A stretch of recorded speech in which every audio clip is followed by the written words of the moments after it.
Por fin tenemos un mundo mágico de Harry Potter cuando Bill, el hermano perdido de los Weasleys, se casa con Fleur de Cour. También conocemos al nuevo ministro de la magia, Rufus Scrimgeour, interpretado por Bill Nighy, quien baja a la boda y distribuye unos regalos muy raros. Tenemos a un niño jugando en el techo.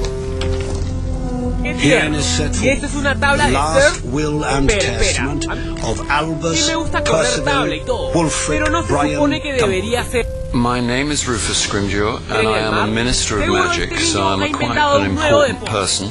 I am a soldier, really, and he is determined to do good. So he's a good man, and his job in the movie is to deliver Dumbledore's will to Harry and the guys. And what all of this for me? It was really good because it's kind of always been kind of mentioned in the other films. We've never actually kind of seen him, so it was good to finally meet him.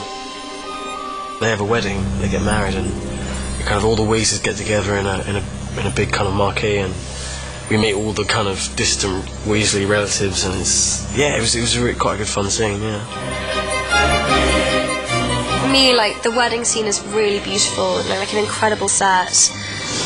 Clemence, who plays the bride, just looks beautiful. The wedding scene was just, it was really fun to play. Everyone, you know, dressed up, and it was like, I don't know, being at a party for a whole week, so it was good. It was lovely because we don't often get the chance to do glamorous makeup. I think the last time was the Yule Ball back in number 4. So the cast love it, we love it. It's an excuse to, you know, play, dressing up, and because everyone looked so glamorous and there were so many actors and they all looked wonderful. It was just great because it was nice to see them having a different look, but there was a lot of work because I can't remember how many actors we had in every day.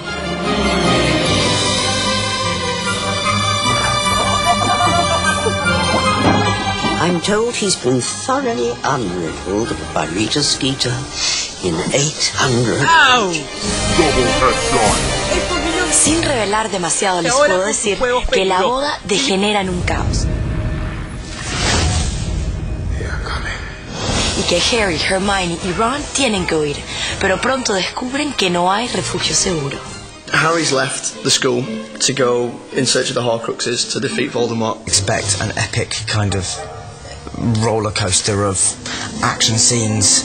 I mean, it's action sequences, but it's never just action sequences. That would just be boring. You know, there's real heart and real story, but it races along and flies by. This whole film is going to be like a whole new different film, I think, to the others. So where do we go from here? Vicky Cauldron? Too dangerous.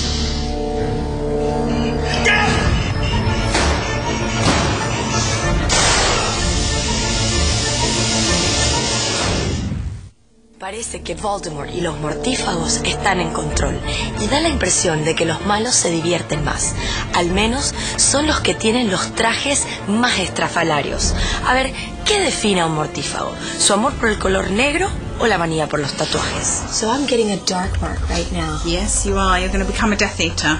So what exactly is that? These were used to, all the Death Eaters have a dark mark on their arm, just about here, and they use that to call Voldemort. So that's their sign. As he gets stronger, it gets bigger and it bubbles from underneath the surface. So this is a flat one, and we have them that are raised, and then visual effects will make them bubble underneath the skin. So wow, so I get to be a Death Eater. Death Eater, yeah.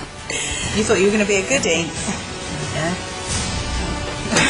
That's pretty neat. They bring in these beautiful, charming actors and literally give them all sorts of horrible teeth and black eyes, and they turn into rather undesirables pretty quick. Malfoy has this fantastic hair. There it is right there.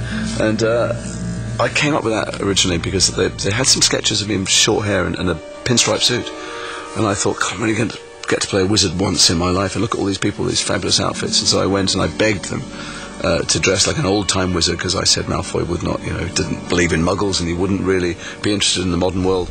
Do you think Draco has finally faced the fact that he's not evil enough to truly be a Death Eater? I don't think he's admitted that to himself, no, and probably not just yet. I think he's still trying to convince himself that he's got it in him, but yeah, let's face it, deep down he's not a Death Eater. He hasn't got that in him at all in the slightest. Harry Potter no solo requiere que los actores pasen muchas horas en la sala de maquillaje. Detrás de cámaras hay un ejército silencioso encargado de que todo salga perfecto. Crear un elfo doméstico, por ejemplo, es muy complicado. Y aunque sabemos que los elfos son generados por computadora, no tenemos idea de la actuación física que exige una escena. Who was it, creature?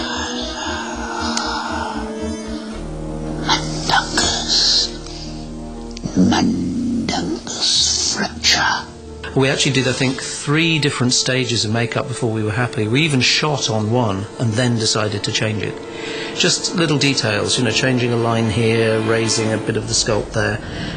But those are the subtle changes that actually make it go from being a good makeup to being real. Come here, blood traitor Weasley. Answer her.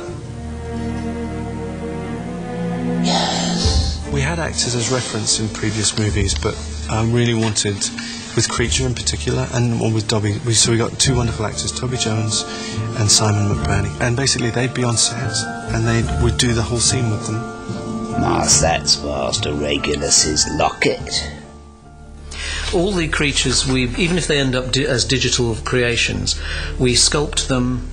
Then you have an object that can be taken on the set, used as lighting reference. It can then be sent to the visual effects house that's going to animate that character. We've used Simon McBurney and Toby Jones to play Creature and Dobby. That's so that David Yates has had someone to direct and to give a real performance and actually edit with as well. It really helps us if we have a starting place. They've given us a facial performance, a lip sync, a vocal performance and a characteristic, and then we've actually translated that through animation into each of the CG characters. Dobby was only trying to help, but Dobby saw Creature in Diagon Alley, which Dobby thought was curious. And then Dobby heard Creature mention Harry Potter's name. ¿Y Ron y Hermione?